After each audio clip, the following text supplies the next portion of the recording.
Hi everyone, my name is Emily Teacher, and today we're going to read The Gift of Music.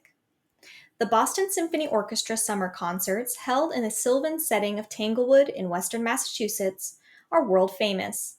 An invitation to perform there as a soloist is a great honor for any musician.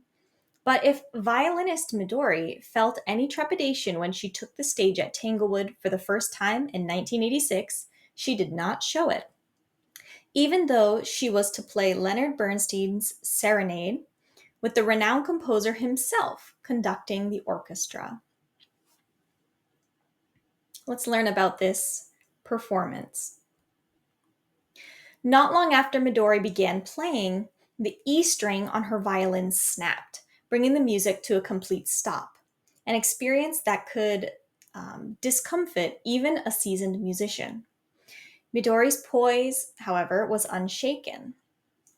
She waited calmly until the concertmaster proffered his own violin and she resumed playing. Then the unthinkable happened. Again, the E string snapped. Again, the music was brought to a halt. This time, the associate concertmaster came to the rescue. With a second borrowed violin, Midori began where she had left off, playing with unbroken concentration and concluding her performance without any further untoward occurrences.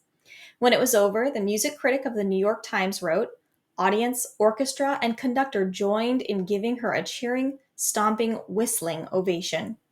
Midori was 14 at the time. So, this amazing violinist, Midori, she was playing this very complicated piece with the composer of the piece during this concert, and twice the string on the violins broke. But even though this would have been really stressful for someone who was 14 years old, especially, she continued playing with no problems, and it was an amazing performance that everyone loved. To achieve such acclaim at this early age was extraordinary, but Midori was no ordinary person. Her mother, Setsukoto, who was a violinist and music teacher in Osaka, Japan, used to take Midori to orchestra rehearsals when she was an infant. Setsugoto became aware of her daughter's musical precocity when she heard 2-year-old Midori humming a Bach concerto that the orchestra had been rehearsing 2 days before. Koto gave her daughter a 1/16th size violin for her third birthday, and by the time Midori was 11, she was enrolled at the Juilliard School of Music in New York. She studied under Dorothy DeLay, one of the foremost violin teachers in the country. So, from just a baby, Midori's mother realized that she had a gift for music.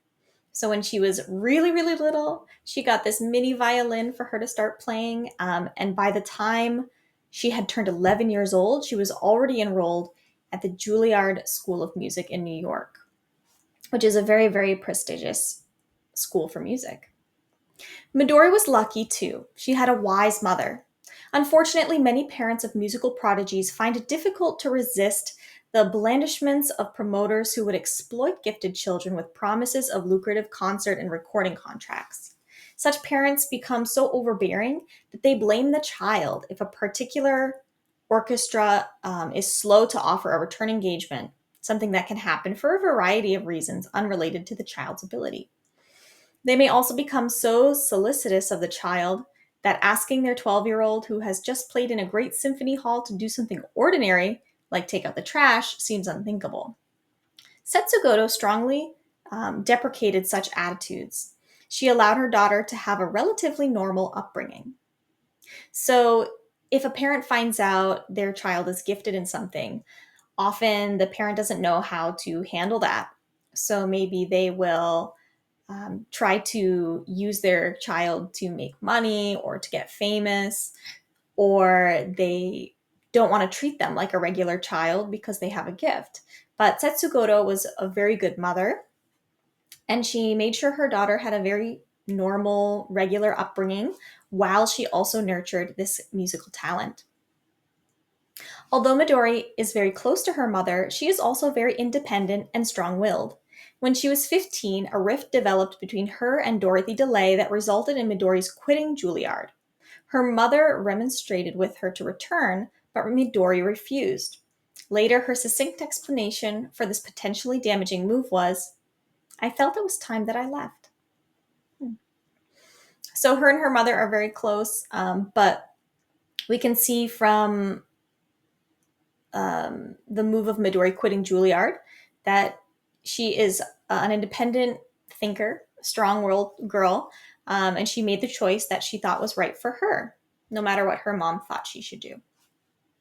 Although she possesses extraordinary natural talent, Midori has always practiced conscientiously.